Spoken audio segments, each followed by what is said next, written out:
Decir a mediados de enero del 2024 que he vendido una Hasselblad 500 EL para comprar una Mavica de 640 x 480 píxeles, posiblemente de pie a pensar que hice un mal negocio y hasta alguien dude de si soy tonto o estoy loco. Pero si tal hecho lo situamos al final de la década de 1990, allá por los años 97 o 98, aclaro que mi afición a la fotografía comienza en mi adolescencia a mediados de la década de 1960 y que acabado mis estudios universitarios comencé el ejercicio de mi profesión de arquitecto en 1976, siendo desde el principio una parte importante de mi quehacer profesional los informes técnicos y periciales judiciales, en los que, llevado por los conocimientos que mi afición fotográfica me había proporcionado, la inclusión de fotografía en los mismos había sido parte esencial de esos trabajos, quizás tan, entre comillas, disparatado cambio, comience a entenderse, o por lo menos a poderse explicar. Y quizás sea preciso señalar que por las dificultades para ello, en esa década del ejercicio de mi profesión de mediados de los años 70, no era nada frecuente la inclusión de imágenes fotográficas en los informes técnicos y periciales, aunque al día de hoy esa carencia resulte inconcebible y hasta insólita. En el momento de grabar este vídeo, lamento y echo de menos que por cuestiones de las limitaciones de espacio que impone la eliminación de los trabajos antiguos y sin vigencia, no dispongo de aquellos primeros informes, pero como cambiando la tecnología y los medios utilizados en su elaboración, mantuve casi siempre su misma estructura, recurriendo a algunos informes conservados de los redactados antes de concluir mi etapa laboral, le explico que el anexo fotográfico de los mismos siempre constaba de las fotografías tomadas de cada detalle o elemento integrante de la pericia objeto del informe, acompañada del texto descriptivo y explicativo de lo que gráficamente se mostraba. Inicialmente, todo el trabajo era necesariamente manual y laborioso. Los textos se redactaban con máquina de escribir, dejando el espacio adecuado para luego ir pegando junto a cada comentario su fotografía correspondiente. Las primeras fotografías, casi siempre en color, solían entregarlas a los laboratorios a un tamaño de unos 9 x 12 centímetros, que luego aumentaron de manera estándar a los 10 x 15 centímetros. Por supuesto, las fotografías se tomaban sobre película fotográfica y las cámaras de carrete disponibles. Una vez revelado el negativo por el laboratorio y obtenidas y pagadas las primeras copias, se seleccionaban las adecuadas para su inclusión en el informe, de las que se volvían a encargar y a pagar tantas copias de cada una de las seleccionadas como ejemplares del informe hubieran de entregarse. Así, en este informe pericial redactado en el año 92, a textos realizados con aquellos primitivos ordenadores que, recuerdo, usaban un programa para la elaboración de textos llamado LocoScript, se acompañan copias en papel fotográfico de 13 x 18 centímetros pegadas a cada folio, que había que repetir hasta hacer los 3, 4 o 5 ejemplares para su entrega a las partes interesadas. En este otro informe pericial redactado en agosto de 1985, el texto ya está redactado con PC compatible con sistema operativo Windows y el programa WordPerfect para la elaboración de textos, que siempre preferí al más habitual y conocido Word. Vemos que con el mismo tratamiento de texto ya quedaban dibujados los encuadres donde luego se iban pegando las fotografías correspondientes, repitiendo, como ya he dicho, la operación tantas veces para cada folio, para cada comentario y fotografía, como copias del trabajo fuera preciso entregar. Llegado a este punto, quizás puedan empezar a intuir que las modestas fotografías que era capaz de captar la Mavica, a pesar de su muy baja resolución y menguada calidad de imagen respecto a las entonces habituales fotografías en papel a partir de los negativos, sí que contenían la información suficiente para poder ya simplificar, reducir costos y, en definitiva, facilitar la inclusión de imágenes de referencia en los trabajos de informes periciales y dictámenes judiciales elaborados en aquellos años. Conste que el paso del uso de la fotografía en papel a su sustitución por las imágenes captadas en cámaras digitales no fue inmediato. En una primera etapa ya no había que recurrir al uso y costo económico de los carretes y las múltiples copias en papel a encargar en los laboratorios.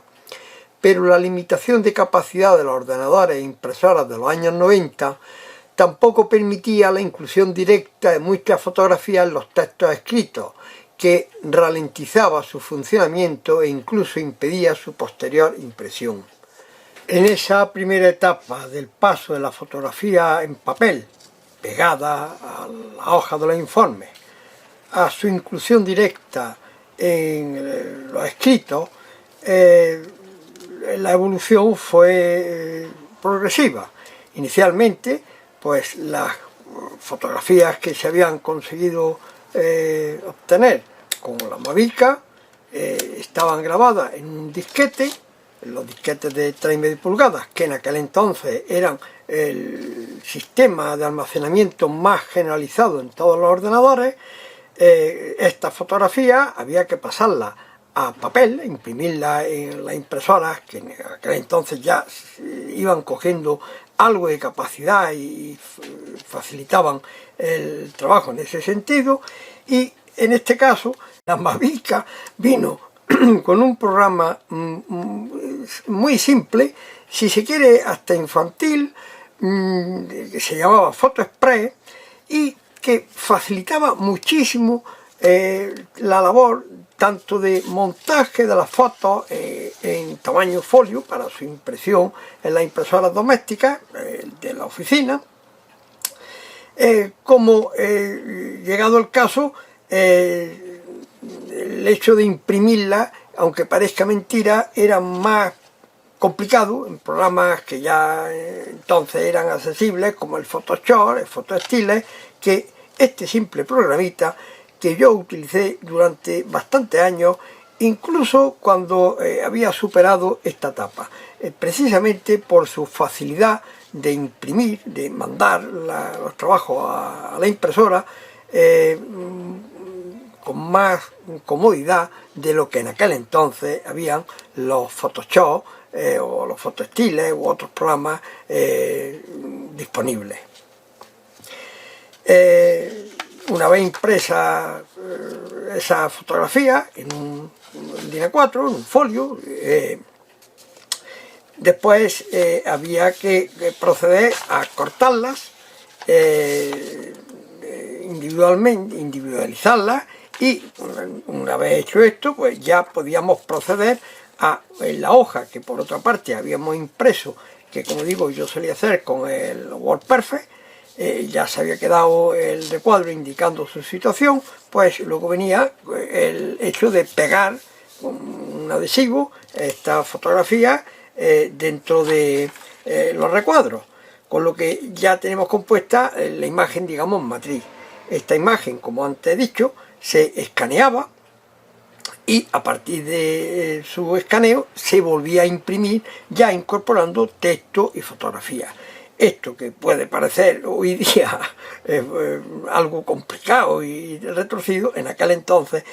con la capacidad y potencia que tenían los ordenadores, impresoras, escáner, en aquel momento era el camino que encontré más adecuado. El siguiente paso, por supuesto, fue el poder incluir directamente la imagen en el escrito. De esta manera, la impresión ya se hacía directa de texto y fotografía en una sola tirada. No existía la primera copia que luego hubiera que replicar, sino que directamente ya podíamos conseguirlo. Esta etapa tuvo una sucesión, los PDF, la publicación digital. Esa etapa yo solamente la utilicé en los últimos años del ejercicio de mi profesión, y de esa manera pues ya directamente se ahorraba uno el papel, la impresión y los costos, pues lógicamente de cartuchos, tintas, papeles, que sobre todo el tema de los cartuchos también tenía su costo importante. Por supuesto que el uso de la Mavica pronto se vio desplazado por cámaras cuya resolución y calidad nada tenía que envidiar a la fotografía en papel a partir de carrete, y con avances como la grabación de notas de voz en el momento de tomar la fotografía, que facilitaba y mucho la redacción de los informes. Yo en concreto, la sucesora de la Mavica, fue la 717, también de Sony. También utilicé la P10, magnífica cámara, y la V1, que ya la compré posteriormente, la utilicé menos, esta la compré ya de segunda mano, cuando prácticamente ya estaban descatalogadas. ¿Por qué? Pues porque los 5 megapíxeles que después tuvieron estas cámaras, con las notas de voz que permitían grabar cuando se tomaba la fotografía explicando el motivo de la misma, para mí fue una comodidad que, entre otras cosas, me liberó del magnetófono de mano con el que grababa las peculiaridades del encuadre de cada toma, tanto en la primera etapa de la foto en papel como en la etapa de la Mavica. Las Mavicas también es cierto que tuvieron una evolución que, sin llegar a la altura de los 5 megapíxeles, se acercaron, llegaron creo que fue a 2 megapíxeles, las más, ya empezaron además a grabar con el Memory Stick, la misma memoria que estas cámaras, y yo no las llegué a conocer en su momento. Posteriormente sí he tenido ocasión de conocerlas, y todo este tema de la evolución de las Mavica y sobre todo de las primeras digitales útiles que con 5 megapíxeles solamente podían sustituir a las cámaras de carrete, como en mi caso en aquella época así fue. Esto es tema, por supuesto, para otro vídeo y otros comentarios. Pero no acaba aquí el beneficio que pude sacar de aquella primera cámara digital que compré con el dinero conseguido por la venta de mis Hasselblad. Con dicha cámara, de tan solo 640 x 480 píxeles, anteponiendo el lente de aumento a su objetivo, y debo reconocer que con mucha paciencia, digitalicé las viejas y quebradizas películas del que creo fue el primer cine de aficionados fabricado por la empresa Pathé Baby, con el que mi padre grabara escenas familiares de mis abuelos, a los que no llegué a conocer, y otros familiares, allá por la década de 1930, muchos años antes de que yo pisara este mundo, dando así un salto en el espacio-tiempo que me permitió visionar escenas familiares que me hubiera sido imposible disfrutar de no haberla hecho posible mi Mavica digital. Como colofón a este vídeo, les dejo aquí la peliculita de dibujos animados Los inventos del profesor Mecánicas, digitalizada asimismo con la Mavica, como antes he explicado para el resto de las peliculitas familiares tomadas por mi padre, y que supongo mi padre compraría sobre esa década de 1930 para entretenimiento de los que en aquellos años eran sus hijos pequeños, que 2 décadas más tarde fueran mis hermanos mayores, hoy ya lamentablemente fallecidos, pero que son los protagonistas en gran parte de esas películas familiares que, como antes he referido, grabara mi padre en la citada década de los años 30 del pasado siglo XX.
por hoy esto es todo. Si le he descubierto algo nuevo, si le he entretenido, si quieren ver más de mis vídeos, no olviden suscribirse a mi canal Marjós, lista de reproducción, cámaras de ayer, fotografías de siempre.